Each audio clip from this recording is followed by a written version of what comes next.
Your Majesty, thank you very much for talking to us, and good luck with the record. And now on Radioactive, we welcome Radio 4 listeners who join us for Bedrock, the early morning breakfast show with Mike Flex.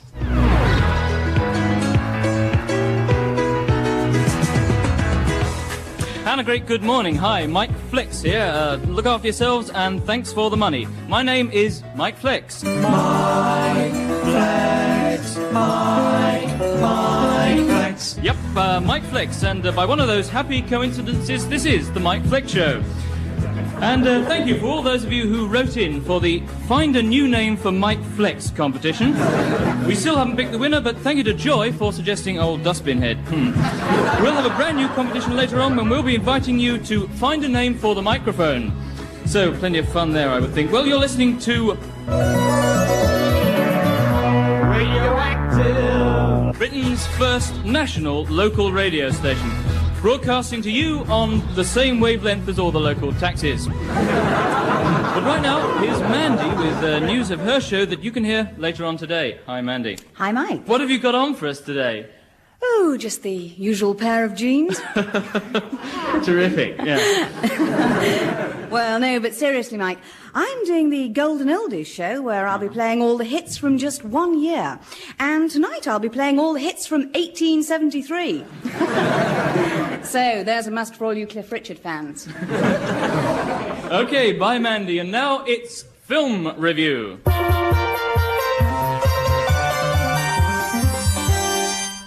Hello. This week I went along to see the latest cinema television spin-off, Blue Peter, the motion picture. It was crass, boring, banal, but even so, I didn't like it. More to my taste is the new Buster Keaton season opening this week at the Trendy Arts Film Centre in London. Among the films to be shown is the truly classic The Stuntman. Who can forget this truly unforgettable scene?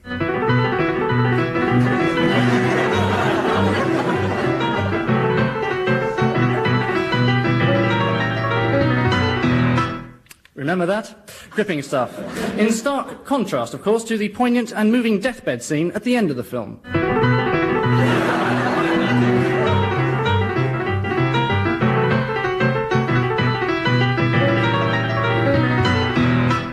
Brilliant. Well, next week sees the opening of the new Peckinpah, the latest Coppola, and Brando's directorial debut. But I'll be turning my attention to Naked Virgins in Copenhagen.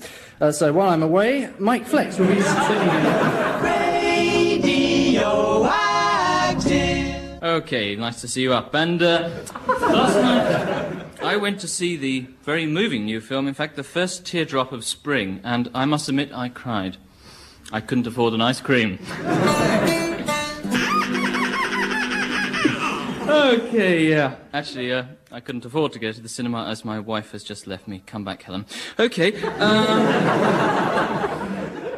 time for a request, and it comes from Mrs. Johnson in Kettering, and she wants to hear Old Mouthful of Gravel, Kenny Rogers. There are times when a boy becomes a man, and things you couldn't tell him, you suddenly can. When Billy grew up, I thought it was the time that I called him and laid things on the line. And I said, Billy, you're almost turned 16, and I thought I ought to tell you about your mama and me. I have to let you know we married 13 years ago. That means technically speaking, you're a bastard. You're a bastard. You're a bastard. But you're still my son. You're a bastard, you're a bastard. But what's done is done. Billy, he's a big boy, he stood by my side, and as he spoke to me, there was a tear in his eye. And there was two of them. He said, Dad, what'd you tell me? comes as no surprise. Ma told me all about you before she died.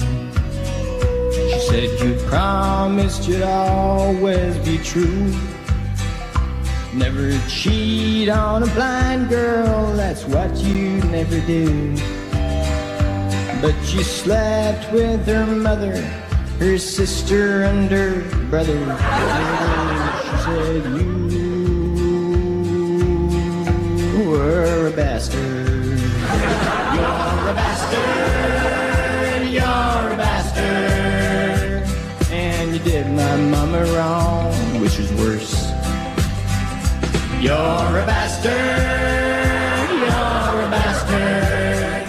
And I replied, but you were a bastard first. Altogether. He's a bastard, he's a bastard. I'm a bastard. He's a selfish dog. That's me. He's a bastard. And you know, that bastard was right. And you know, that bastard was right.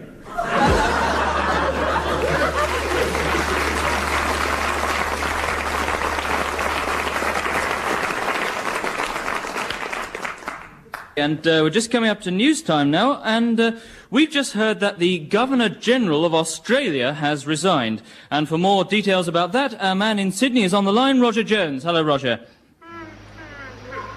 Hello, Roger. Hi. Roger, what are the reactions of the Australians to the Governor-General's resignation? What time is it? Hello, Roger. I was wondering about the reactions to the Governor-General's resignation. It's 5 o'clock in the morning. Has there been much surprise? Surprise, bloody 5 o'clock in the morning. What about the Prime Minister? What about him? Do you expect him to be surprised? I should say so, bloody 5 o'clock in the morning. Oh, get back to sleep, you silly cow. It's 5 o'clock in the morning. Roger? 5 o'clock in the morning? What does he want? I don't know, it's about the Prime Minister. Roger, perhaps you could bring us back Shut here. up. Look, you stay out of this. Well, we'll be keeping you right up to date on that story just as soon as we can buy a newspaper. But right now it's time for our resident medium, Miranda, with today's stars.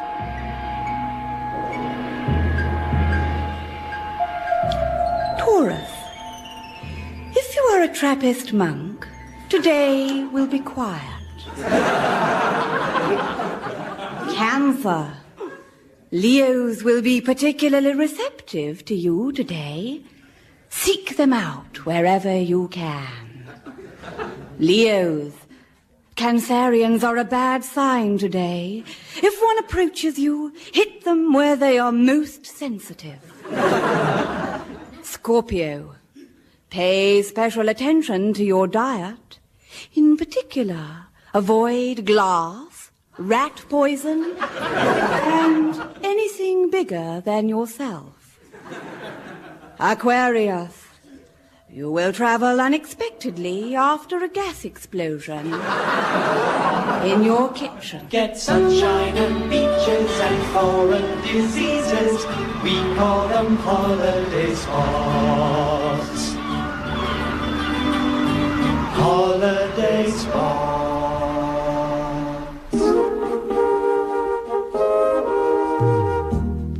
Thinking of taking our holiday abroad this year? Call in at Perkins Travel and let me and my second wife, Jill, show you some of the exciting cities you can travel to. Yes! And all at roughly half the cost of any other travel agent. Here are some of the exotic places you can visit. Reykjavik, home of the igloo and cultural centre of Antarctica. Plenty of fresh air and open space, and within easy walking distance of Canada. Or perhaps you prefer something a little further south. Lovely Warsaw, known throughout the world as the capital of Poland and home of many Polish people. With sunshine throughout almost the whole of the last week in July, a must for anyone with an interest in vodka or light industry.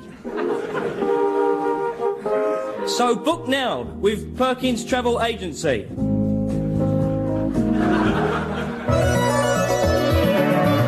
Radioactive. And a quick bit of traffic news.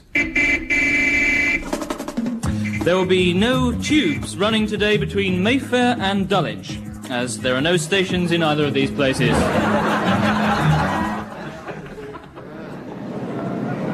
Tickets, please. Thank you, thank you.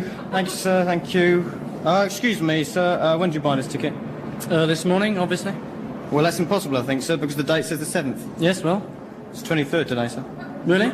Did you buy this ticket today? Well, yes, I did. When did you think I bought it? D-Day? Okay, well, it's got a serial number on it. I'll just ring up Caterham and check if there's been something faulty with their dating machine, okay? Well, actually, I didn't buy it myself. Obviously. I mean, my father bought it for me and gave it to me as I was getting on the train. I see. Now, if that really does say the 7th, then he must have bought the ticket on the 7th and not used it, and given it to me instead of the new one. In which case, your father will have today's ticket. Yes. No, yes, he's probably lost it. probably emptied out his pockets and lost the shit. Oh, I could kill him. Well, we'd better take down his name and address then, sir. Who's this? Your father. My father? He's dead. You better have mine instead. Sir, look, let's be honest. You tried to use an old ticket to get through today, isn't that the truth? How dare you accuse me of... Yes, that is true. How dare you? I pay taxes to keep your sort of person alive, you know? Your name, sir? Oh, very well. My name is Gordon. Kenneth. Which is it to be, sir? Kenneth? Do you know my Christian name? Kenneth? As in Kendall? Yes, that's right. Come on. And your second name, sir? Kendall. Your name is Kenneth Kendall? Yes. Come on, hurry up. Some of us got jobs to do, you know. Your address then, sir? 10 Downing Street. Caterham. Thank you, sir. Right, very well. You'll be hearing from us. Look, you couldn't just hold this £5 note for a moment, could you? Are you trying to bribe me, sir? No. Yes, why not? Right, well, I'm afraid we'll have to take that as well. Oh, well, thanks for holding it for me. Could I just have it back? Thanks very much. Very decent of you. Oh, you'll be hearing from us, sir. How careless. The price of one ticket and a fine anywhere up to £200. Was it really worth it? Next time it could be you. That was a public service broadcast. And news of a couple of events going on today that you might be interested in. There's a meeting of the Salvation Army in Hyde Park, and they'll be going on from there to beat up some midgets in Chelsea. That's 3 o'clock if you want to come along. But right now, Helen, I love you. Please come back. Right now, it's time for another in our series of personal reminiscences of famous celebrities' lives, which we have decided to call Personal Reminiscences of Famous Celebrities' Lives. It is a fact that someone you took when you were young to be the most objectionable, stubborn, insincere, pompous, and unnecessarily toffee-nosed person you ever had the misfortune of sharing a bath night with can turn out in later life to be perfectly pleasant. Thus, I feel somewhat guilty about revealing my childhood memories of Margaret Thatcher. I first met Maggie, or Margaret, as she was then known, in 1937, and bade her farewell, or more good riddance, in 1942. Although she was the youngest girl in the dormitory, within 3 weeks, Margaret, or Sir, as she insisted on being called, was dormitory captain. She ruled the dormitory with a rod of iron, which she had prized out from the bedstead. Thinking back, it occurs to me that there were enormous parallels between her opinions even then and the ones she now holds. Now she believes wholeheartedly in the freedom of the individual, and this was also the case at school, where she was, of course, the individual in question. And then her stand on capital punishment has never altered. Poor Joanna. But you know, as much as you may have noticed, little snatches of hostility do slip in there, where I'm talking about Margaret, or Boadicea, as she was, as she was known by the end of our school days, one couldn't help but admire her persistence. All in all, Margaret Thatcher has made an indelible mark upon those who have crossed her path in life. My particular mark is just here on the outside of my leg where she stabbed me with a fountain pen.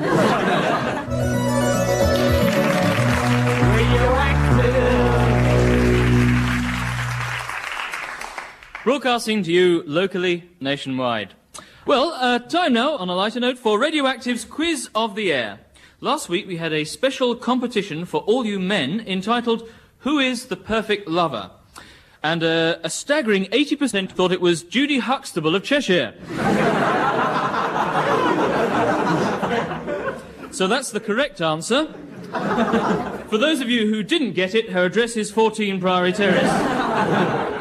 But this week, something for the ladies. We give you the chance to find out, would I make a good queen? So, pencils ready and write down the answers that apply to you. I like to wear... A. Hats. B. Headscarves. C. Crowns. When I meet a man for the first time, I usually say... A. Hello. B. Hello, handsome. C. Arise, sir. At Christmas, I like to... A. Put my feet up. B. Carve the turkey. C. Address the nation. I like opening... A. Presents. B. Chocolates. C. Parliament. I am used to treading on... A. Floorboards. B. Lino. C. Corgis. And finally, I would like my son to be... A. An accountant. B. A BBC producer. C. King. So there's the quiz. If you want to enter, get in touch with us before last Friday and we will send you a self-addressed envelope. A few months ago, the government published a pamphlet, Protect and Survive, a publication designed to advise the British people what we should do in the event of a nuclear attack. Well, I have with me in the studio Mr. Gareth Gutteridge, a member of the Campaign for Nuclear Disarmament. Mr. Gutteridge, welcome. Yes. How thorough is this publication, Mr. Gutteridge? Yes. I do feel that throughout the book, one category of person has been totally ignored. And who is this? Well, and this is the unfortunate fella who finds that the nuclear bomb is about to fall directly on his head. Yes, so what do you in the CND suggest for this person? Now, well, the secret will be to have on your person some kind of protective headgear. I see, and what would you recommend? Well, there's a lamentable lack of headdresses in the shop, designed specifically to withstand the full impact of a nuclear warhead. But we recommend the ancient Chinese cooking instrument, the wok. Yeah. or a copy of Bertrand Russell's History of Western Philosophy. And you should hold these above your head at the moment of impact. Well, preferably you should find some way of attaching them by means of glue or string, as holding on the headgear will probably mean that your hands come out the worse for wear in the case of a direct hit. Any final words of encouragement to someone who finds themselves in such a situation? Well, once the headgear is on, just stand and wait, and hope the bomb isn't all it's cracked up to be. Thanks very much.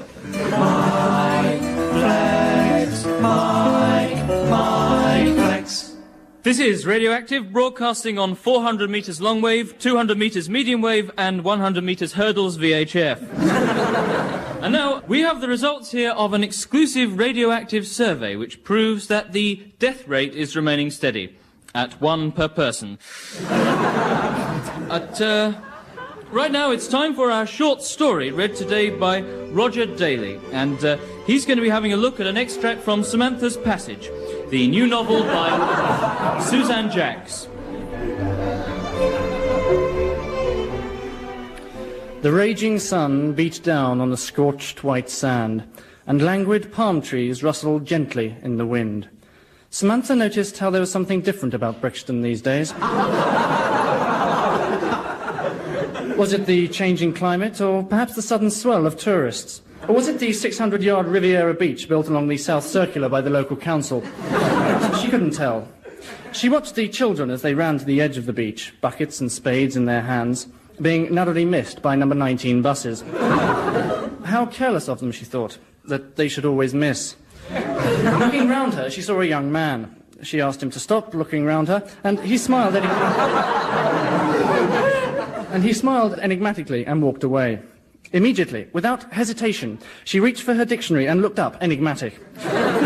She wondered if she had perhaps frightened him away by appearing too demure or disconsolate, but then realised she didn't know what either of those words meant either. She watched him disappear and decided to stretch her legs. Perhaps added height would attract him. Then suddenly, before she could do anything about it, the narrative stopped.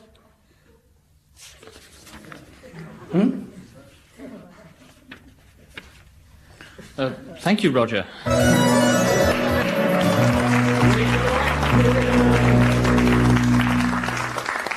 Well, Roger has in fact had an unfortunate accident with his own library recently. It burnt down. Both books were destroyed, and one of them wasn't even coloured in.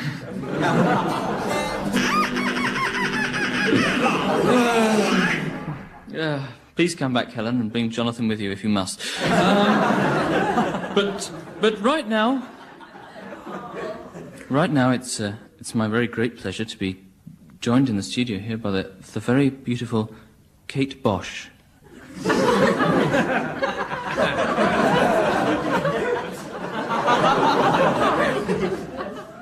Kate, good to see you. Yeah, it must be amazing.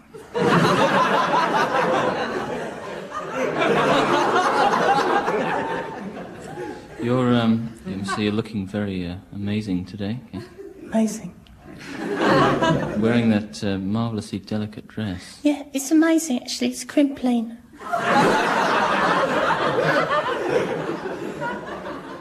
Is it homemade? No, it's Marks and Sparks. Amazing. Kate, I must ask you, do you wear anything underneath? Amazing. Sorry? Sorry. What are your future plans? Well, I'm touring at the end of the year, and then I'm doing another album. Yeah. Are you doing anything this evening? Sorry? Kate, would you like to give us a brief sample of one of your new songs? Well, I think that would be, amazing, Mike. Amazing. Okay. So here on Radioactive for the first time is the beautiful Kate Bosch with one of her new beautifully delicate songs.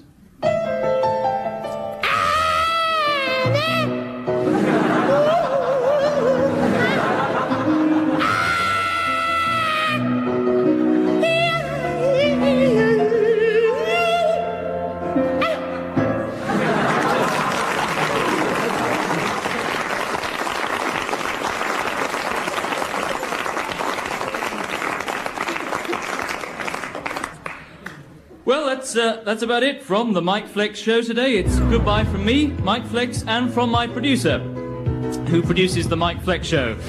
And we'll leave you tonight with our record of the week. It's our #1 and moving higher all the time. So here are Status Quo.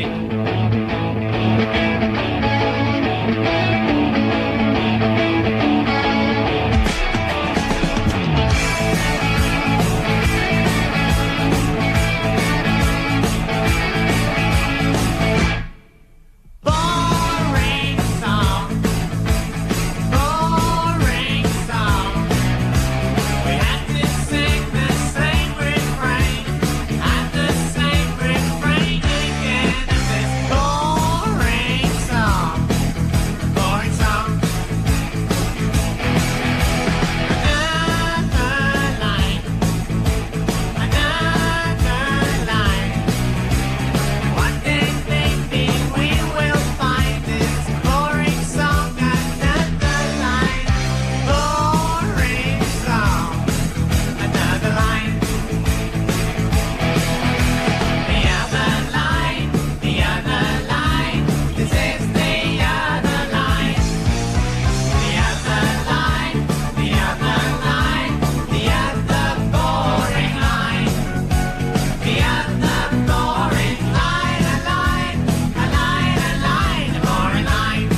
Oh, not again.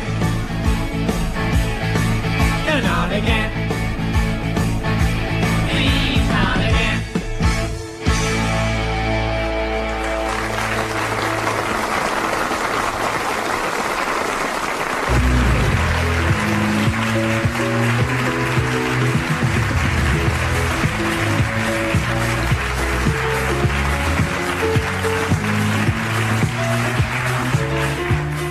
Radioactive was performed by Helen Atkinson Wood, Angus Deaton, Geoffrey Perkins, Philip Pope and Michael Stevens. Music was by Philip Pope and the programme was written by Angus Deaton and Geoffrey Perkins with additional material from David Jackson Young and Michael Stevens. The producer was Jimmy Mulville.